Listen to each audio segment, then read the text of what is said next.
মানুষ তারে দিলে দিলে ভালোবাসবে, গোপনে গোপনে দোয়া করবে, তার জন্য রোজা রেখে বলবে আল্লাহ আমার নেতারে সুস্থ করে দিও।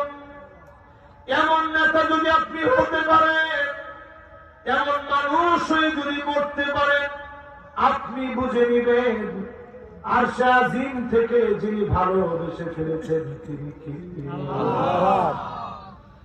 দুই নম্বরের নেতা হওয়া লাগবে এমন হুব্বু তাআল্লুমিল কুরআনি ওয়া তিলাওয়াতিহি ওয়া সিমাইহি ওয়া তাদাব্বুরিহি। নেতা আপনার কোরআন শিখবে, কোরআন পড়বে, কোরআন মানবে, কোরআন শুনবে, কোরআন অনুযায়ী রাষ্ট্র পরিচালনার সিদ্ধান্ত নিবে। ঠিক কিনা বলে? এখন এমন নেতা আছে আছে কইছে, একজনে কইছে সবাই কর।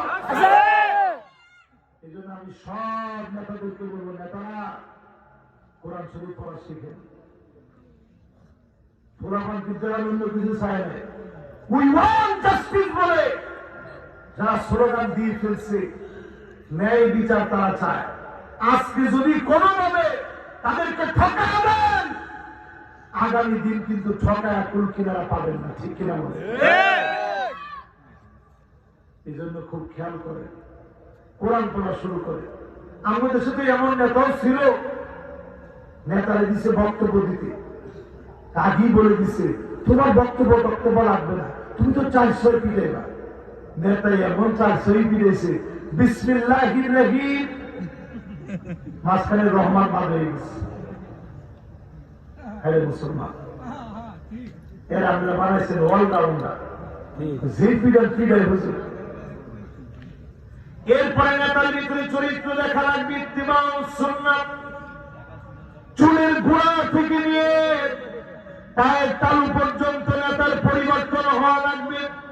যেই নেতা নিজেই ট্যাবলেট খায়, যেই নেতা মদ খায়, 92% মুসলমানের নেতা সে হতে পারে না।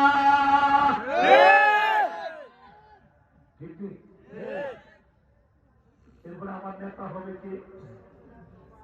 আল-ইবতিলা, পরীক্ষা আসবে, নেতা দল চেঞ্জ করে ফেলেন, বাতিলের কাছে মাথা নত করে নাই। প্রিয় আল্লামা দেলওয়ার হোসেন সাঈদী রাহমাতুল্লাহ আলাইহি 13 বছর জেল খাটার পরেও জালেম হাসি কেড়ে নিতে পারে নাই। প্রমাণিত হয়েছে জালেমরা তোমরা জিততে পারে নাই, মাজলুমের হাসি বিজয়ী হয়েছে। আল্লাহু আকবার। কোরআনের আলো, আল হাদিসের আলো,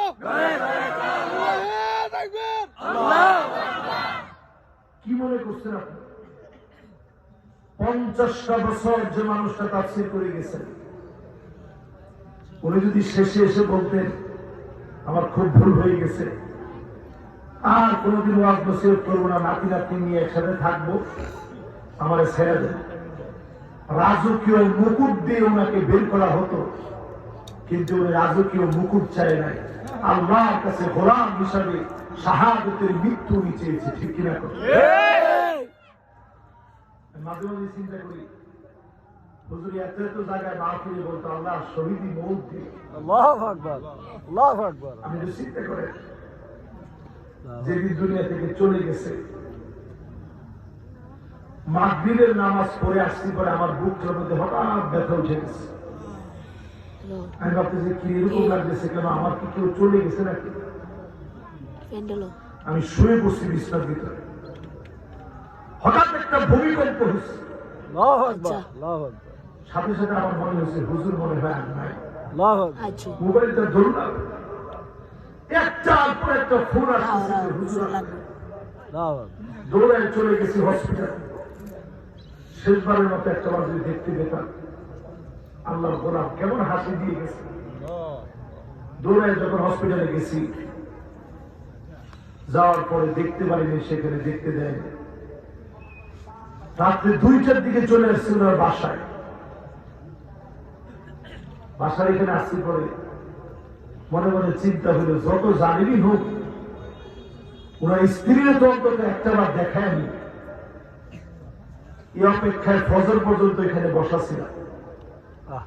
15 আগস্টে শহীদবাগ মসজিদে আমি ফজরের নামাজ পড়েছি। নামাজের ইমামতি করছেন মালিবাগ জামিয়ার, মালিবাগে যারা পড়ছেন, বিশাল একটা বড় কওমি মাদ্রাসা আছে মালিবাগ জামিয়া। এই জামিয়া মালিবাগের সম্মানিত মুহাদ্দিস আব্দুল গফফার সাহেব হুজুর নামাজের ইমামতি করছেন, ফজর নামাজ পড়েছেন। নামাজের সালাম ফিরে তিনি বললেন, আজ আমি আমার একজন প্রিয় মুসল্লিকে হারিয়ে ফেলছি। আল্লাহু আকবার। বললেন ফজরের নামাজ পড়ার জন্য তিনি চলে আসতেন নামাজে, মাহফিল করে এত কষ্ট করে ফজরের নামাজ জামাতে এসে পড়তেন। এরপরে তিনি বললেন, বিশ্বের জন্য একজন বরেণ্য আলেম চলে গেল, বিনয়ী আলেম চলে গেল, এমন একজন দেলোয়ার হোসেন সাইদি চলে গেছেন, তার মতো একটা সাইদি 100 বছরেও ক্ষতিপূরণ হবে। এরপরেই তিনি বললেন, প্রিয় আল্লাহ অনেকগুলা চিঠি লিখে গেছে, আমার মনে হয় জালেমদের এই চিঠিগুলা এক এক করে সময়ের পরিবর্তনে সব কিছু বলবো, এটা বলেই তিনি মুনাজাতের দিকে গেলেন। কান্না জড়িত কণ্ঠে একটা মুনাজাত করলেন। বিশ্বাস করেন, আমার কাছে তখন মনে হয়েছিল আগামী 15 আগস্ট দেখার আগেই এই জালেমদের পতন হবে। জোরে করে আল্লাহু আকবার। ফিরোজপুর চলে গেছি, হুজুরের জানাজা পড়লাম সেখানে। জানাজার মধ্যে গেছি পরে